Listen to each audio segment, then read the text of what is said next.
चलिए क्लास। तो सबसे पहले मुझे आपसे यह जानना है कि आप मुझे देखकर बताएं कि प्रीवियस क्लास में क्या हुआ था। हमने क्या सीखा था? सप्लाई क्या होती है, ये आप जान चुके हो। सप्लाई क्या होती है? Supply is the behaviour of a firm, not a consumer. Consumer तो डिमांड करता है, सप्लाई उस डिमांड को पूरा करने के लिए होती है। और कौन करेगा ये? फर्म, बिजनेसमैन या प्रोड्यूसर। तीन नाम लिए थे, तीनों का मतलब एक ही होता है। समझ आ गया नहीं आ गया? सप्लाई का मतलब क्या होता है? गुड्स को ऑफर करना for sale at a particular given price at a particular period of time. ध्यान रहेगा। एबल एंड क्या लिखा था? Willing and able to offer for sale. Sir willing भी है और बेचने के लायक भी है, उसके पास सामान उस रेट पर, उस प्राइस पर अवेलेबल भी है, वो कर सकता है। ये क्लियर हो गया। फिर हमने बात करी थी supply can be of two types, individual supply and market supply. देख के बताइए क्या ये टॉपिक हुआ था? क्या होता है? What is an individual? बताइए सर। पता? हाँ बोलो बोलो। Supply for a particular commodity by a single firm. एक फर्म की बात कर रहे हैं सर, वो ऑफर कर रही है सेल करने के लिए, only one firm. That is your what? बोलो क्या होती है वो? That is your what? Individual supply. ये क्लियर हुआ। लेकिन जब कमोडिटी आपकी एक ही रहती है लेकिन फर्म की संख्या एक से ज्यादा हो जाती है, तब वो क्या बन जाती है? मार्केट सप्लाई बन जाती है। ये तो मेरे ख्याल से एकदम क्लियर हो गया होगा आपको। That was the concept. आज देखो हम क्या पढ़ने वाले हैं। ऐसे कौन से फैक्टर्स होते हैं which affect the market supply. जरा पढ़ने का लिखा है number of firms in the market. क्या मतलब है इस बात का? सर जैसे जैसे मार्केट के अंदर किसकी संख्या बढ़ेगी? फर्म्स की संख्या बढ़ेगी, उस चीज की क्या बढ़ जाएगी? सप्लाई बढ़ जाएगी। कैसे? एग्जांपल देके बात करो। कैसे बढ़ेगी भाई?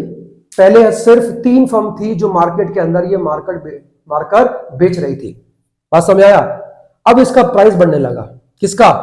मार्कर का। ड्यू टू हैवी डिमांड इसका प्राइस बढ़ने लगा।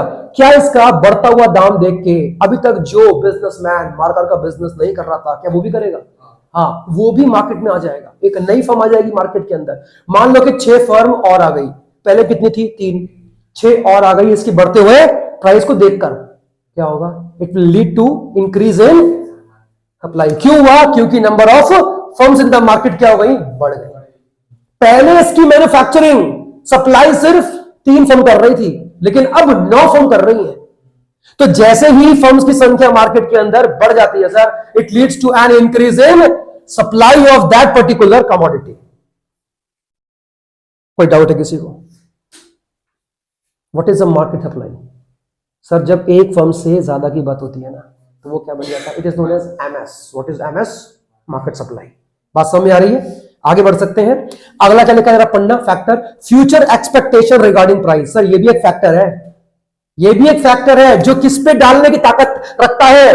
मार्केट की सप्लाई पे। के फर्म्स को लगता है कि फ्यूचर में इसका प्राइस और बढ़ सकता है, तो वो सर आज नहीं बेचेंगे, वो उसको स्टॉक कर लेंगे।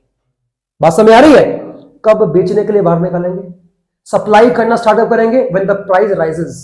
ये भी एक फैक्टर है कि अगर फ्यूचर में एक्सपेक्टेशन है कि ये जो मार्कर है ये 10 का नहीं 12 का बिकेगा, तो क्या मैं इसको आज मार्केट में बेचना चाहूंगा? मैं क्या करूंगा सर? मैं इसका स्टॉक मेंटेन कर लूंगा। मतलब क्या बोला? सप्लाई करना फिलहाल के लिए बंद कर दूंगा। और कब निकालूंगा बाहर? जब प्राइस बढ़ेगा। बात समझ आ रही है? जब मेरे को मार्केट फ्यूचर में इसका 12 रुपए कमा के देगी, तो मैं आज इसको 10 के ऊपर क्यों बेचूंगा? मैं क्या पागल हूं? बात समझ आ रही है? So these are the mainly 2 factors which can affect the market supply. जरा पढ़ने का लिखा है means of transportation and communication. अच्छा ये बताओ कि इस पॉइंट के अंदर कहने का मतलब क्या है? कि सर सप्लाई पे 2 फैक्टर और काम करते हैं। आपके देश का ट्रांसपोर्टेशन कैसा है और आपके देश का कम्युनिकेशन कैसा है? कैसे करेगा बताओ? बताओ। अगर आपकी कंट्री में ट्रांसपोर्ट काफी अच्छा है, रोड्स काफी अच्छी है, प्लेन है, उगड़ खाबड़ नहीं है, जाम नहीं लगता, क्या एक जगह से दूसरी जगह पर सामान ट्रांसपोर्ट करना आसान रहेगा या मुश्किल रहेगा? टाइम कंज्यूमिंग रहेगा या टाइम सेविंग रहेगा? जब ये 2 फायदे मिलेंगे तो क्या होगा सर? एक जगह से दूसरी जगह पर सामान सप्लाई करना आसान हो जाएगा, तो सप्लाई बढ़ेगी। बात समझ आ रहा है? अगर ट्रांसपोर्ट आपके देश का अच्छा है, कोई भी एमएनसी होती है ना, मल्टीनेशनल कंपनी, वो किसी भी कंट्री में आने से पहले क्या देखती है? वहां का इंफ्रास्ट्रक्चर, जैसे कि transportation, warehousing, communication, banking, insurance, इन सब के ऊपर ध्यान देती है, क्योंकि इन्हीं के बेस पर आपका बिजनेस चलता भी है। बात सही है? अगर अच्छा बताओ, गांव की रोड कैसी होती होगी? शहरों की तुलना में गांव की रोड कैसी होती है? बेकार होती है, इसलिए वहां पे बिजनेस कोई करना चाहता ही नहीं है। अभी क्लियर हो रहा है? अच्छा, मतलब क्या लिखा है? क्या मानती हो कि बिजनेस के अंदर कम्युनिकेशन का भी रोल होता है? आप एक ऐसी जगह पे अपना बिजनेस कर रहे हो जहां पे नेट ही आपका काम नहीं करता है, कितना इफेक्टिव होगा आपका बिजनेस वहां पे? वहां पे मेल सेंड करते हो, लेकिन मेल जाती नहीं है, क्यों? इंटरनेट प्रॉपर वहां पे चलता ही नहीं है। क्या होगा बोलो? अगर कम्युनिकेशन अच्छा नहीं है तो ऑटोमेटिकली सप्लाई सर आपकी धीमी हो जाएगी, क्योंकि आप प्रॉपर्ली अपने क्लाइंट से बात ही नहीं कर पाते, जो कस्टमर है मार्केट के अंदर आपका। अब client can be your customer, client can be your supplier, जिनसे आप क्या लेते हो? कच्चा माल लेते हो। आप उनको टाइम पे ऑर्डर प्लेस नहीं कर पाते, आप अपने कस्टमर से टाइम पे ऑर्डर आपको रिसीव नहीं कर पाते, क्योंकि आपका नेट ही काम नहीं करता है। अभी क्लियर हो गया नहीं हो गया? इसके अंदर सिर्फ नेट नहीं आता है, जो फोन से बातचीत होती है, फैक्स, ये सब आता है उसके अंदर। आगे बढ़ सकते हैं? चलो, उम्मीद करता हूं कि ये सारी बातें आपको ढंग से समझ में आ गई होंगी। ये भी फैक्टर है, but these are the factor affecting the market supply. किस पे करता है? इंडिविजुअल का अलग फैक्टर होता है। सुनो,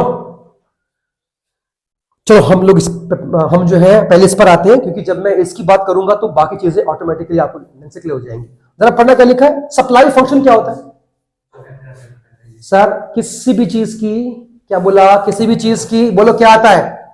सप्लाई, क्वांटिटी सप्लाइड, और उस पर असर करने वाले फैक्टर का फंक्शनल रिलेशनशिप। फंक्शनल रिलेशनशिप, बात समझना। अगर हमने सप्लाई और उसके ऊपर असर करने वाले फैक्टर को इक्वेशन की फॉर्म में लिख दिया, किसमें लिख दिया? ऐसे। इक्वेशन की प्रॉपर्टी क्या होती है? It has two sides, LHS and RHS. LHS and RHS होता है। This is your what? आपका इक्वेशन, और इसी को हमने नाम का दे दिया, बोलो, सप्लाई फंक्शन। बिल्कुल सेम वे में क्या था? There was a demand function, factor affecting demand, ध्यान आया? Demand for a community and factor affecting the demand. आगे बढ़ सकते हैं। What is PX? Price of X. PO price of other goods, ध्यान आया? Price of the factors, labour, raw materials, power in fuels, याद आया कुछ? स्टेट ऑफ टेक्नोलॉजी, टी क्या था? गवर्नमेंट की टैक्स की पॉलिसी, जी क्या था? फर्म का गोल।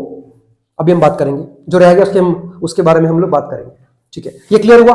अच्छा, अब ये भी दो टाइप की होती है। There can be individual supply function and market supply function. जो फैक्टर्स इसके ऊपर करते हैं सर असर, किस पे? इंडिविजुअल पे। जब उसको हम इस तरह से लिखते हैं तो वो क्या बन जाता है? This is your individual supply function. बात समझ आ रही है? और जब वही चीज हम लिखते हैं इसमें, मार्केट वाले केस में, और इसको हम ऐसे लिखेंगे। आपने एक बात गौर करी है? मार्केट वाले के अंदर जितने भी इंडिविजुअल वाले थे आपके फैक्टर्स, वो तो आए, साथ में जो हमने एक्स्ट्रा 3 पढ़े थे, बताना क्या था इसमें? नंबर ऑफ फर्म्स, ये क्या था? Future expectations and means of transportation and communication. Market के अंदर सर इंडिविजुअल के भी फैक्टर आते हैं, और उसके अलावा 3 फैक्टर और भी आते हैं। अभी क्लियर हो गया? जरा पढ़ना क्या लिखा है आगे, ये क्लियर हो गया, ठीक है? अगला टॉपिक पढ़ो, क्या लिखा है? This is your what? Market, sorry क्या लिखा था? Supply schedule. मतलब क्या है इसका? सर जब हम प्राइस, किसी भी चीज के प्राइस और उसकी सप्लाई को एक टेबुलर फॉर्म में दिखाते हैं ना, तो उसका नाम क्या होता है? बोलो, क्या क्या लिखा था यहाँ पे? सप्लाई शेड्यूल बन जाता है। अच्छा, इसका मतलब क्या होता है? टेबल। ये आपके सामने है टेबल, यहाँ क्या लिखा है? प्राइस, यहाँ क्या लिखा है? Quantity apply. जैसे जैसे प्राइस बढ़ रहा है, क्या बढ़ रही है? सप्लाई बढ़ रही है, वो तो हम जानते ही हैं sir. As the price rises, quantity supplied also increases, क्योंकि बिजनेस बढ़ते हुए दाम पर सामान और सेल करना चाहता है। क्योंकि ऐसा करने से उसको प्रॉफिट होता है। कोई डाउट? अब आते जरा इसके बाद आ जाइएगा। क्या लिखा है जरा पढ़ना, ये तो हो गया। अच्छा ये क्या था हमारा, this is your what, individual apply schedule. अच्छा एक नोट लिखा हुआ है, जरा पढ़ना, अप्लाई एंड क्वांटी अप्लाइड। ये बताओ क्या होता है कि अगर आपने डिमांड वाला चैप्टर पढ़ा है तो आपको मालूम होगा डिमांड एंड क्वांटी डिमांडेड। सप्लाई का जब हम पढ़ते हैं in the context of the factors affecting supply other than price, तो उसे क्या बोलेंगे हम, ओनली सप्लाई। लेकिन इसका कॉन्टेक्स्ट सिर्फ उसके अपने प्राइस से होता है। ध्यान आया कुछ? दोबारा से रिपीट नहीं करूंगा, ये पहले हो चुका है। फर्क खाली क्या है, वहां पे आपका क्या था, वहां पे आपका डिमांड था, यहां पे क्या है सप्लाई। कुछ भी नया नहीं है, सब सेम ही तो है। ये क्या है, this is your market supply schedule. क्या है इसके अंदर नया क्या कर रखा है मैंने इसमें? सर इसमें फर्म ए की दी हुई है आपको सप्लाई, फर्म बी की दी हुई है, और जब मैंने इनकी दोनों को जोड़ दिया तो क्या निकला, मार्केट सप्लाई। तो इसको नाम क्या देंगे, बोलो ये क्या है तुम्हारा, this is your market supply schedule. बात समझ में आ रही है? पूछो और कुछ पूछना तो आगे बढ़े। चला पढ़ दूं पूरे को? ओके चलिए भाई जरा एक बार ध्यान देंगे, याद करो पहले क्या था, लॉ ऑफ डिमांड। बिल्कुल सेम वे में एक और लॉ है जिसका नाम क्या होने वाला है, सप्लाई का लॉ भी है। क्या कहता है, जैसे जैसे प्राइस बढ़ेगा सप्लाई भी बढ़ेगी, जैसे जैसे प्राइस कम होगा सप्लाई भी कम होगी। कहने का मतलब साफ है कि सर प्राइस एंड सप्लाई के बीच में डायरेक्ट रिलेशनशिप एग्जिस्ट करता है। बट एक बात जो आपको ध्यान रखनी है वो क्या है, बोलो ना, keeping the other factors constant. क्यों? दूसरे फैक्टर को हम कांस्टेंट क्यों माने? सर अगर दूसरे फैक्टर्स को हम कांस्टेंट नहीं मानेंगे तो हम लॉ को स्टडी नहीं कर पाएंगे। देखो यहां पे एक पॉइंट लिखा था, गोल ऑफ द फर्म। जरा एक बार चेक करना, आपने जो लिखे थे ना नोट्स पहले वाले क्लास के अंदर, उसमें एक फैक्टर था, factor affecting an individual supply. क्या था, गोल ऑफ द फर्म। अच्छा क्या मतलब हो सकता है गोल ऑफ द फर्म का? 99% जो फर्म होती है उनका सप्लाई करने के पीछे का गोल क्या होता है, प्रॉफिट मैक्सिमाइजेशन। लेकिन क्या ऐसा भी पॉसिबल है कि सर कुछ फर्म कभी कभी सप्लाई कम रेट पर भी कर सकती हैं, ऑफर फॉर सेल, जबकि प्राइस मार्केट में कम चल रहा है? क्या पॉसिबल है? नहीं। क्या मैं आपको एग्जांपल दूं इस चीज का? अच्छा एक बात बताओ, मेरे पास एक स्टॉक पड़ा हुआ है पेन का बहुत सारा, जो आउट ऑफ ट्रेंड हो गया, फैशन से बाहर हो गया, अब लोग उसको जो है इस्तेमाल नहीं करते। अब मैं इतना सारा स्टॉक अपने पास रखकर क्या करूं? मैं चाहता हूं कि वो मार्केट में बिके, बट वो ज्यादा प्राइस पर बिकने को तैयार नहीं है। तो क्या रेट को कम करके भी मैं उसको सेल करना चाहूंगा? क्योंकि अब मेरा गोल प्रॉफिट कमाने का नहीं है, अपना स्टॉक क्लियर करने का है। बात समझ आ रही है?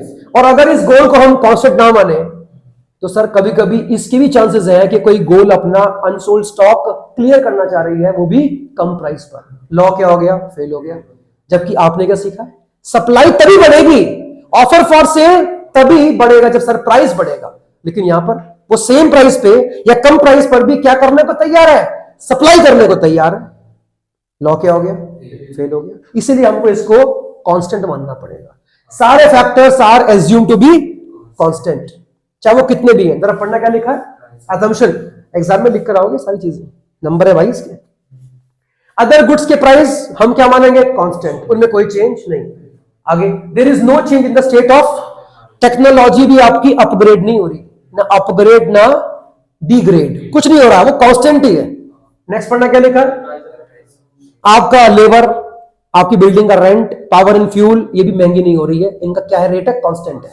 नेक्स्ट पढ़ना क्या लिखा है, सरकार ने भी अपने टैक्स की पॉलिसी में कोई चेंज नहीं करा। सर इसके भी बढ़ने घटने से आपकी क्या बोलो, सप्लाई पे असर पड़ता है, इसलिए इसको हम क्या मानेंगे, कांस्टेंट मानेंगे। क्या सीखा था आपने, when the tax increases supply उस चीज की कम हो जाती है, क्योंकि टैक्स के लगने से वो सामान मार्केट में महंगा हो जाता है, नहीं होता, और महंगी वजह से उसका प्राइस गिरता है। मतलब कहीं ना कहीं आपकी कॉस्टिंग बढ़ जाती है, और चलो आपकी कॉस्टिंग बढ़ेगी तो आप उस चीज की सप्लाई और नहीं कम से कम करना चाहोगे, क्योंकि अब आपको उससे क्या हो रहा है, नुकसान ही हो रहा है। क्लियर हो गया? ये तो हो गया हमारा। ये सारे factors are assume to be constant मानना पड़ेगा। जरा यहां पे आ जाओ, ये क्या दिखाई पड़ रहा है? Schedule, supply schedule. क्या हो रहा है? प्राइस बढ़ रहा है, वैसे वैसे क्या हो रहा है? बढ़ रही है। क्या आपकी बोलो, क्या बढ़ रही है? क्या बढ़ रही है बोलो? हम क्या पढ़ रहे हैं पता है? कुछ बताना, क्या पढ़ रहे हैं? बस बैठे हो, दूर से आते हो पढ़ने के लिए, बस बैठे यहां पे आके बताओ क्या पढ़ रहे हैं? प्राइस के बढ़ने से क्या बढ़ जाता है? डिमांड की बात हो रही है। हम डिमांड बढ़ रहे हैं, सप्लाई बढ़ जाती है। क्यों बढ़ जाती है? क्योंकि प्राइस के बढ़ने से फर्म को क्या होता है? प्रॉफिट, क्योंकि कॉस्टिंग सेम आ रही है, प्राइस बढ़ गया मार्केट के अंदर। इसका बात समझ आया नहीं आया? और जब इसी टेबल को मैं कहां शो करने वाला हूं, ग्राफ के ऊपर, तो मुझे एक अपवर्ड स्लोपिंग कर्व दिखाई पड़ेगा जिसका नाम होगा सप्लाई कर्व। इसका स्लोप ऐसा है। डिमांड में सर कुछ स्लोप ऐसा था, डिमांड कर्व, इसका नाम क्या होता है? डाउनवर्ड स्लोपिंग, क्योंकि प्राइस और डिमांड के बीच में इनवर्स रिलेशनशिप एग्जिस्ट करता है। प्राइस बढ़ेगा तो डिमांड कम होगी, जबकि यहां पे उल्टा है। अभी क्लियर हुआ? ये क्वेश्चन अगर आपके एग्जाम में आ गया ना, 6 नंबर में आएगा। 6 नंबर में लॉ लिख कर आओगे, table, graphic representation, assumptions and explanation, कि मैंने ये तामझाम में क्या दिखा रखा है। कोई डाउट है? ध्यान से देखो, पूछना कुछ, आगे बढ़े। ये क्लियर हुआ? ये क्लियर हुआ? ठीक है। ये क्या लिखा है थोड़ा ध्यान से पढ़ो। सर आपने जो ऊपर लॉ लिखा है ना, उसके बारे में कुछ क्या है? इंपॉर्टेंट बातें हैं जो तुमने लॉ ऑफ डिमांड के अंदर भी पढ़ी होगी। सेम बातें हैं। जहां जहां पे क्या लिखा है, जहां जहां पे वहां पे क्या लिखा होता है? डिमांड। हम यहां पे क्या यूज करने वाले हैं? सप्लाई। बाकी कट कॉपी पेस्ट है। जरा पढ़ना, अभी आपको देखना याद आएगा कि हाँ सर ये हमारा हुआ था उसके अंदर। पढ़ना, लॉ क्या बताता है? It states a positive relationship between price and the quantity supplied, no change in the other factors. ये तो हम जानते हैं पहले से। अगला पढ़ना, क्या लिखा है? It is a qualitative statement. मतलब क्या इसका? लॉ क्या कहता है? एज इट ओनली स्टेट्स या indicates about the direction of change in the price and the quantity supplied but does not state the direction ये गलत हो गया, state the quantity of change। क्या मतलब है कहने का? बोलो। ये लॉ आपको क्या कहता है कि सर प्राइस के बढ़ने से, बोलो क्या बढ़ना चाहिए? सप्लाई बढ़ना चाहिए, लेकिन प्राइस के बढ़ने से सप्लाई कितनी बढ़ेगी, ये चीज लॉ ऑफ सप्लाई आपको एक्सप्लेन नहीं करता। और इसी चीज को जानने के लिए अगला चैप्टर भी रखा गया है जिसका नाम क्या होने वाला है? Elasticity of supply, magnitude of change. ये कहां पढ़ने वाले हैं? ईएस में पढ़ने वाले हैं। क्या ईएस? सप्लाई। क्लियर हो गया? बात समझ आ रही है? जरा पढ़ने क्या लिखा है आगे? Law is one sided. क्या मतलब है कहने का? लॉ क्या कहता है आपसे? सर प्राइस इंक्रीज होगा तो सप्लाई इंक्रीज होगी, मतलब प्राइस के चेंज होने से इस पे क्या असर पड़ेगा, ये लॉ कहता है। लेकिन इसके चेंज होने से प्राइस पे क्या असर पड़ेगा, ये लॉ ऑफ डिमांड हमें एक्सप्लेन नहीं करता। इसका मतलब है कि ये जो लॉ है ये कैसा है? एक तरफा है, वन साइडेड है। Impact on supply with the change in price, but not vice versa. सब बातें समझ में आ गई? कुछ पूछना है? आज के लिए इतना काफी, बाकी बाद में करेंगे, ठीक है? चलो।